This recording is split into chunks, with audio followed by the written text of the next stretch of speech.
ବାଙ୍କିର ଗୟଳ ଅଞ୍ଚଳରେ ଏକ ଅସୁବିଧାରେ ଜଣେ ପଡ଼ିଥିବାରୁ ତାଙ୍କୁ କିଛି ସେବା କରିବା ପାଇଁ ଆସିଥିଲୁ। ସେବାର ଅନ୍ୟ ନାମ ହେଉଛି ଅନ୍ୟର ଇଏ କରିବା।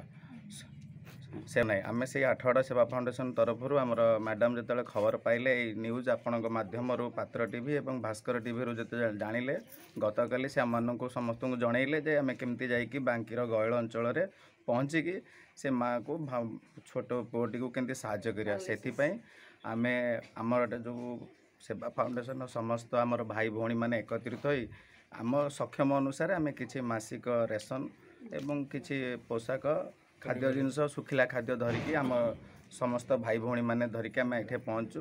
ଆଉ ସେବା ତ କୌଣସି ପଟାନ୍ତର ନାହିଁ, ଆମ ପାଖରେ ଯାହା ଥିଲା ଆମେ ସେଇ ଅନୁସାରେ ଆସିଛୁ ଏବଂ ଆପଣଙ୍କ ଟିଭି ମାଧ୍ୟମରେ ଆମେ ମଧ୍ୟ ଆପଣଙ୍କୁ ଧନ୍ୟବାଦ ଦେବୁ ପାତ୍ର ଟିଭି ଏବଂ ଭାସ୍କର ଟିଭିକୁ ଯେ ଆମକୁ ଏଇ ସୋସିଆଲ ମିଡ଼ିଆରେ ମାଧ୍ୟମରେ ଆମେ ଜାଣିବାକୁ ପାଇଲୁ ଏବଂ ଆପଣଙ୍କୁ ବହୁତ ବହୁତ ଧନ୍ୟବାଦ। ଏମିତି ଅନ୍ୟମାନେ ବି ମଧ୍ୟ ଆପଣ ମାଧ୍ୟମରେ ଜାଣି ଆସନ୍ତୁ ଏବଂ ଗୋଟେ ଗରିବର ଦୁଃଖୀ ଲୋକର ସାହାଯ୍ୟ କରି କିଛି କୃତକାର୍ଯ୍ୟ ହେବା ଏବଂ ଭଗବାନଙ୍କ ଆଶୀର୍ବାଦ ଭିକ୍ଷା କରିବା।